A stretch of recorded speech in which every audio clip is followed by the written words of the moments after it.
wakili Morara George Bwakuma. Mimi ni mtenda kazi na wakili wa kikatiba na kisheria katika mji wa Kisii na Nairobi. Alhamisi iliyopita usiku wa kucha Ijumaa, Seneti ya nchi ya Jamhuri ya Kenya ilimng'atua naibu gavana wa Kisii Robert Monda baada ya mashtaka mane kuthibitishwa na washahidi na stakabadhi.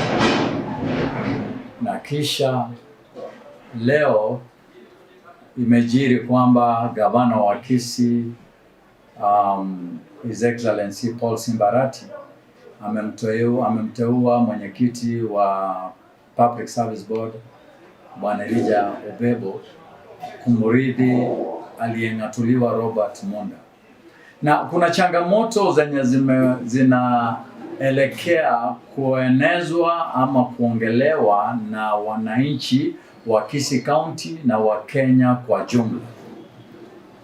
Kikatiba, hakuna penye katiba ina kipengele chochote kinachoonyesha kwamba vile naibu wa gavana atang'atuliwa na vile atachaguliwa. Sheria ya County Government Act kwa mbivu na mbichi, nyeusi na nyeupe, imeonyesha ni jinsi gani ama ni hila gani zitatumika kumng'atua naibu gavana na vile atawekwa mwingine mwenye anamrithi.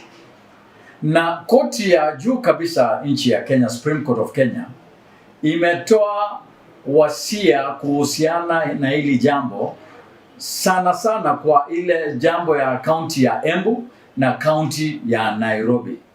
Na Supreme Court imetoa advisory kwamba hakuna kipengele chochote ama kitu chochote chenye kinaelekeza ama kumzuia gavana kuchagua naibu yake kwa njia fulani.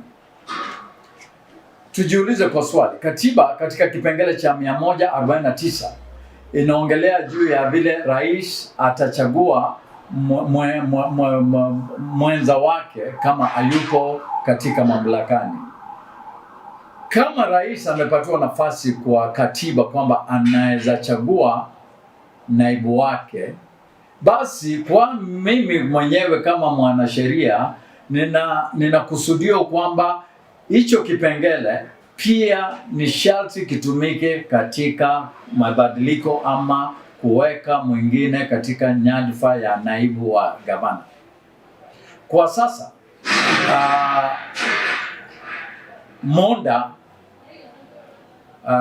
baada ya seneti, speaker wa seneti Amason Kingi kusoma yale mashtaka, kumaliza na kura zikapigwa, na baadaye akasoma ile decree kwamba Monda si gavana kwa sasa. Na kuenda mbele, gavana Simba amechagua naibu wake kwa Elijah Obebo. Yale yamekusudiwa katika County Government Act ni kwamba jina gavana atachagua, apeane jina katika assembly, katika bunge ya county. Bunge ya county itatuma jina hilo katika kamati ya kuchagua. Kamati ya kuchagua itarudisha kwa bunge, kura zipigwe, aidhinishwe na watume jina kwa gavana, amteue gavana wa naibu wake. Sasa kwa sasa hakuna popote penye mimi naweza sema kwamba kuna kikwazo chochote kwa Simba kwa kazi yenye ameanza ya kumteua mwenza wake.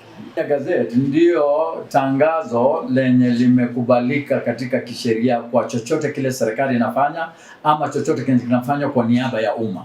So matangazo ya Kenya Gazette ni matangazo yanaambatana na sheria. So kwa sasa gazeti la Kenya Gazette limekuwa na hiyo kwamba Monda aling'atuliwa kuwa naibu wa gavana wa Kisii. Na hiyo gazeti ilikuwa gazeti na Senate. So kwa sasa hakuna kizuizi chochote katika uteuzi wa naibu wa gavana wa Kisii. Ndio Monda na mawakili wake wanaweza kuwa na ideas tofauti na zenye sisi tuko nayo, lakini basi hayo yote yatatuliwa katika koti. Lakini tunatarajia kwamba koti ya High Court itakuja na amuzi lolote lenye litapinga koti ya Supreme Court iliyo juu, tukiwa tunajua kwamba koti ziko na ngazi zake kutoka koti ndogo mpaka koti ya juu. So koti ya katikati, hiyo ni High Court, haiwezi patilisha maagizo ya Supreme Court. So ninaamini kwamba yale Supreme Court iliamua katika kesi ya Embu na kesi ya Nairobi ndiyo yatakao kuwa makusudio